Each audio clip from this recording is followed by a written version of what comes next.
সালামু আলাইকুম ওয়া রাহমাতুল্লাহ। বিডি মেজারমেন্টের আপনার প্রশ্ন আমাদের উত্তরে একটি নতুন পর্বে আপনাদেরকে স্বাগতম। আজকে আমার সামনে প্রথম যে প্রশ্নটা আছে, এই প্রশ্নটা করেছেন মোহাম্মদ জানে আলম সাহেব। আপনি জানতে চেয়েছেন, স্যার আমি জানতে চেয়েছিলাম 1% সমান 435.60 বর্গফুট সরকারিভাবে, কিন্তু আমার এলাকার সার্ভেয়ারগণ পরিমাপ করার সময় গণনা করে 1% সমান 432 বর্গফুট। সুতরাং এই হিসাব গণনা করে কিভাবে জানতে চায়। আসলে এগুলি স্থানীয়ভাবে যদি কোথাও কম বেশি দরে সেটা ভিন্ন কথা, কিন্তু আপনি বই খাতায় সরকারিভাবে যেটা পাবেন সেটা হলো 435.60 বর্গফুটে 1%। এখন এই জিনিসটাকে আপনি সমন্বয় করবেন কিভাবে? সমন্বয়ের বিষয়টা হলো, একটা আছে সরকারিভাবে কাগজে কলমে এতটুকু হিসাবে আছে, কিন্তু জমির হিসাব মাঝে মাঝে স্থানীয়ভাবে মানুষ বিভিন্নভাবে করে থাকে। যেমন দেখা গেছে যে সরকারিভাবে কাগজপত্রে আপনি পাইবেন একর আর শতাংশ, কিন্তু এই যে গন্ডা, এই যে কড়া, এই যে ছটাক, এগুলি অনেক সময় স্থানীয়ভাবে মানুষ বিভিন্নভাবে পরিমাপ করে।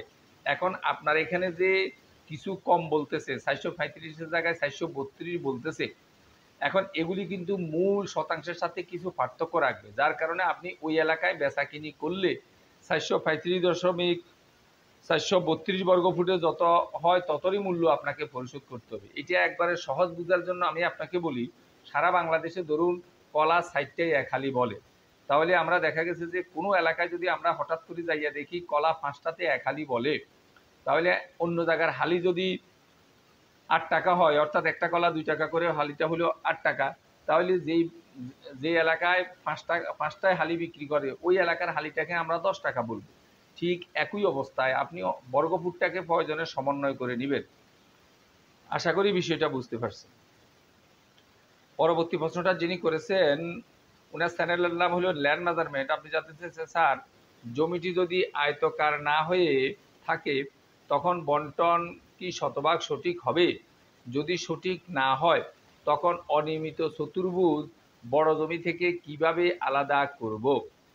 আমরা একটা বড় জমি থেকে নির্দিষ্ট জমি আলাদা করার জন্য আয়তাকৃতির জমি হলে বিপরীত আইলগুলো সমান করে করে আমরা কাজটা করে দেখিয়েছি, কিন্তু আপনি বলতেছেন যদি অনিয়মিত চতুর্ভুজ হয়, অর্থাৎ বিপরীত আইল যদি সমান না হয় সেই ক্ষেত্রে কি হবে? সেই ক্ষেত্রে আরেকটু জটিল হবে, আরেকটু কষ্ট করে আপনাকে বের করতে হবে, যেটা আমরা একাধিক ভিডিওতে বলছি। আপনার সুবিধার জন্য একটা ভিডিওর লিঙ্ক আমি এখানে দিয়ে দেব, আপনি এই ভিডিও শেষে যদি ওইটা দেখেন আশা করি আপনি বিষয়টা বুঝতে পারবেন।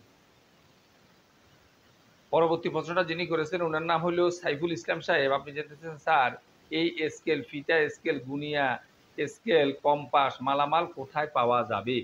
এই মালামালগুলো আসলে পাওয়ার জন্য আমি ঢাকা অঞ্চলের কথা বলতে পারি। ঢাকাতে নিউ মার্কেটের ভিতরে গেলে একবারে পশ্চিম পাশে বিভিন্ন এন্টারপ্রাইজ লেভেলের দোকান আছে, এগুলাতে তালাশ করবে।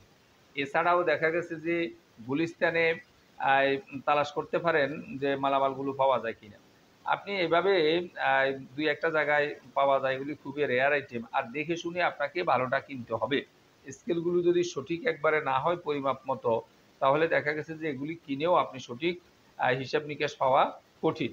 আমরা আমাদের ভোকেশনাল সার্ভিস ছাত্রদের সুবিধার্থে এক্সেস যন্ত্রপাতি ক্রয় মূল্যে ছাত্রদের জন্য ব্যবস্থা করে থাকি, যেখানে 3টে স্কেল আছে: গান্টার স্কেল, গুনিয়া, 330 স্কেল, একটা কাটা কম্পাস, একটা দিগদর্শন কম্পাস, একটা ম্যাগনিফাই গ্লাস, প্র্যাকটিস করার জন্য কিছু ট্রেসিং পেপার এবং নকশার ফটোকপি, এগুলি আমরা ছাত্রদেরকে আমরা ক্রয় মূল্যে ছাত্রদের জন্য দিয়ে থাকি।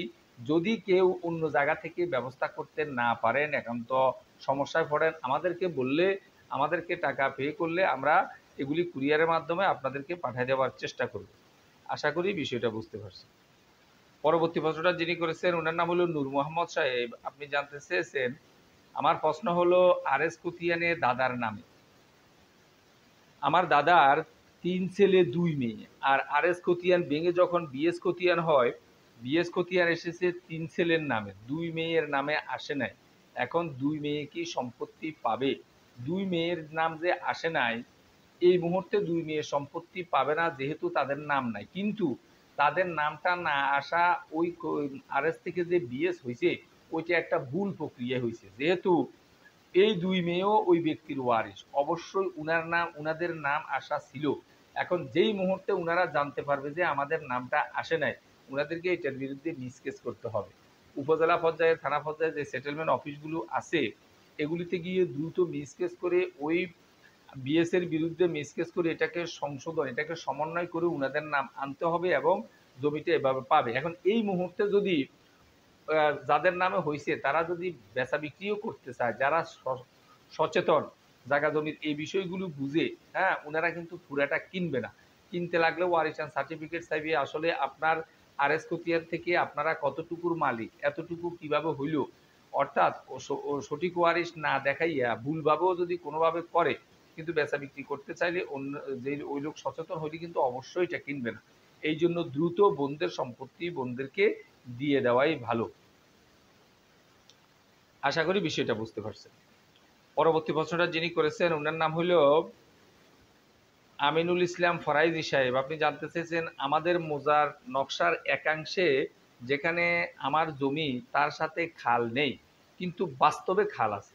এখন খাল বড় করে খাল কাটা কর্মসূচির বাজেট আসছে, তাতে আমাদের রেকর্ডীয় বাগানের গাছ কাটার জন্য বলা হচ্ছে 5 ফুট কাটা যাবে, তাতে আমাদের ক্ষতি হবে, এর প্রতিকারের ব্যবস্থা কি?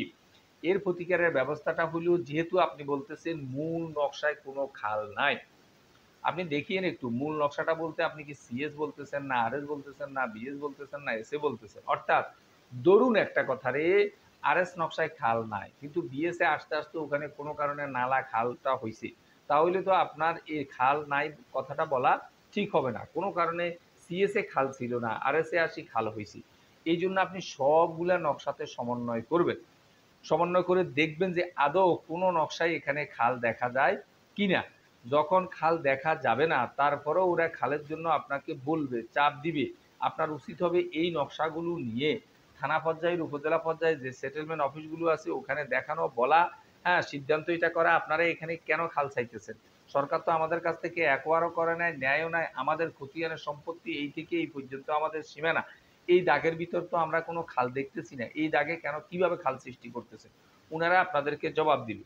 এইভাবে গিয়ে আপনারা ওখানে সমন্বয় করতে হবে, খেয়াল রাখতে হবে যাতে আপনাদের জমি অযথা খাল না হয়ে যায়। আশা করি বিষয়টা বুঝতে পারছেন। আজকের সর্বশেষ প্রশ্নটা যিনি করেছেন ওনার নাম হলো খোরশেদ আলম সাহেব।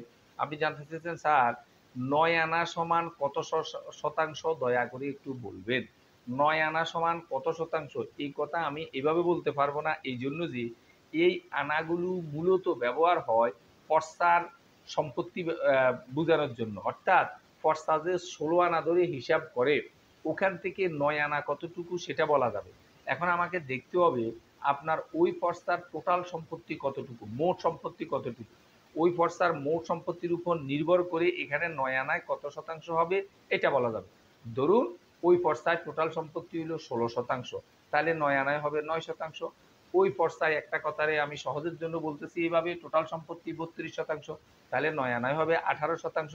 এখন ওই ফর্সায় যত শতাংশ হোক, ওই শতাংশটাকে আপনি ৯ দ্বারা গুণ করবেন এবং ১৬ দিয়ে ভাগ করবেন, তাহলে এই ৯ আনায় কত শতাংশ আপনার বের হয়ে যাবে। আশা করি বিষয়টা বুঝতে পারছেন। কোনো অংশে না বুঝলে আবারও আমাদেরকে জিজ্ঞাসা করলে আমরা জবাব দেওয়ার চেষ্টা করব ইনশাল্লাহ। ভিডিওটি ভালো লাগলে লাইক, কমেন্ট এবং শেয়ার করবেন। আমাদের ধারাবাহিক ভিডিওগুলো পাওয়ার জন্য চ্যানেলটাকে সাবস্ক্রাইব করবেন। এই আশাবাদ ব্যক্ত রেখে আমাদের আজকের প্রশ্নোত্তর পর্বটা এখানে শেষ করছি। আল্লাহ হাফেজ।